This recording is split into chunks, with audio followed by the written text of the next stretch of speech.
મેં હમણાં જ કહ્યું, ભગવાનની કૃપા થાય તો મોટો બંગલો થઈ જાય એ પ્રભુની કૃપા નથી. પરમાત્માની કૃપા થાય તો એક કયા ક્ષેત્રોમાં થાય?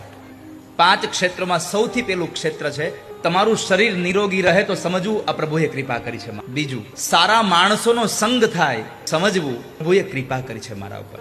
આ પરિવારને પ્રભુની કૃપા છે, એનું ક્ષેત્ર સારા માણસોનો સંગ થયો છે.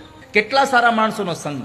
બધા જ ક્ષેત્રના લોકો સાથે એમના વ્યવહારો, એમની આત્મીયતાઓ, સારા માણસોનો સંગ મળે ત્યારે સમજવું આ પ્રભુએ કૃપા કરી મારા ઉપર. ત્રીજું છે, ધનની પ્રાપ્તિ થાય. નહીં તો મહેનત કરવાથી પૈસો ન મળે, પ્રભુ કૃપા કરે ત્યારે પૈસો મળે. બાકી મહેનત તો આપણા કરતા વધારે આ ડામર રોડ બનાવે એ મજૂરો કરે છે, આપણા કરતા વધારે મહેનત મજૂરો કારખાનામાં કરે છે, પણ ધનવાન શેઠ બને છે. કેમ?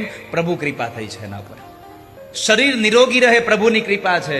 સારા માણસોનો સંગ થાય, એ પ્રભુની કૃપા છે. ધન મળે, એ પ્રભુની કૃપા છે. સરસ્વતી પ્રગટે, એ પણ પ્રભુની કૃપા છે.